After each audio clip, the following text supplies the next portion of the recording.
महाविकास आघाडी, मनसे आणि काही मित्रपक्ष या सगळ्यांनी जाऊन एक तर इलेक्शन कमिशनची वेळ घेतली होती दिल्लीला, आणि त्याच्यात आमच्या पदरात काहीच पडलं नाही. कारण का, एवढा पुरावा दाखवून डेलिगेशनला मौनच झालं तिकडे. म्हणजे डेलिगेशन प्रश्न विचारत गेले आणि समोरून काही उत्तरच आलं नाही. म्हणजे ना होकार ना नाकार, काहीच नाही.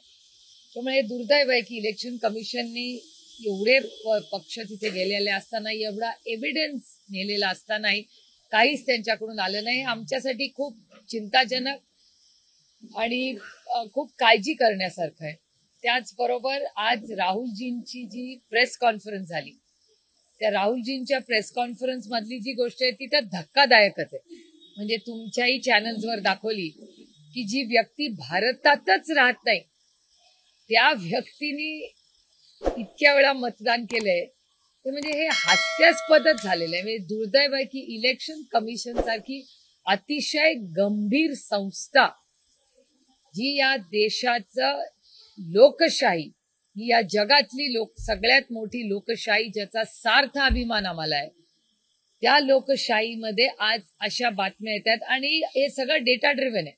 जे राहुलजींची जी प्रेस कॉन्फरन्स आज झाली, फाईल एच, तर ती फाईल एच मध्ये डेटा ड्रिव्हन आहे. त्याच्यात माझी विनंती तुम्हाला राहील की तुमच्या सगळ्या बीट्सनी नेहमीप्रमाणे आम्ही आरोप केल्यावर फील्डवर जाऊन हे सगळं व्हेरीफाय करावं.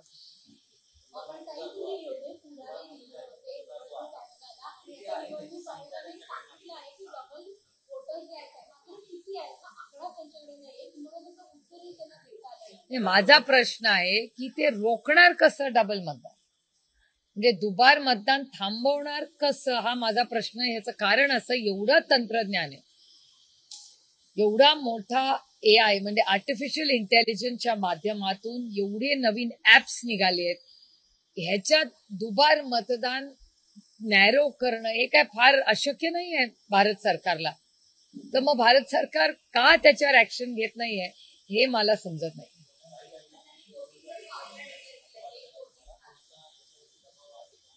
शक्यता नाकारता येत नाही, कारण अनेक गोष्टी महाराष्ट्रात आणि देशात होत असतात. त्याच्या मागे अनेक दबाव तंत्र असण्याची शक्यता आहे. कारण पटकन कधी कधी बिना इन्क्वायरीची क्लीन चिट दिली जाते. आम्ही एवढा डेटा दिला तरी एक शब्द इलेक्शन कमिशन काढत नाही, ना हो म्हणते ना नाही म्हणते. आणि अनेक वेळा जेव्हा आपण गप्प बसतो, याचा अर्थ आपलं समर्थन त्या गोष्टीला आहे असा त्याचा अर्थ होतो. खरं तर हे इलेक्शन घेण्यातच काही मतलब नाहीये. कारण दुर्दैव आहे की मी हे जड अंतःकरणातून म्हणते की एका सशक्त लोकशाहीचा ज्याला सार्थ अभिमान आपल्या प्रत्येक भारतीयाला आहे, तिथे एवढा घोळ मतदार याद्यांमध्ये जर होत असेल तर त्या क्लीन करून एखाद्या महिन्यात, कारण का तंत्रज्ञान एवढं बदललेलं आहे आणि चांगलं आणि सोपं करतं आपलं आयुष्य, तर पटकन 1 महिना 15 दिवसात 2 महिन्यामध्ये हे सगळ्या यादा नीट करून जानेवारीमध्ये इलेक्शन घेऊ शकत होतं. काहीच घाई नाही. एवढी घाई काय झाली या महाराष्ट्र सरकारला? 7 वर्ष घाई नाही झाली.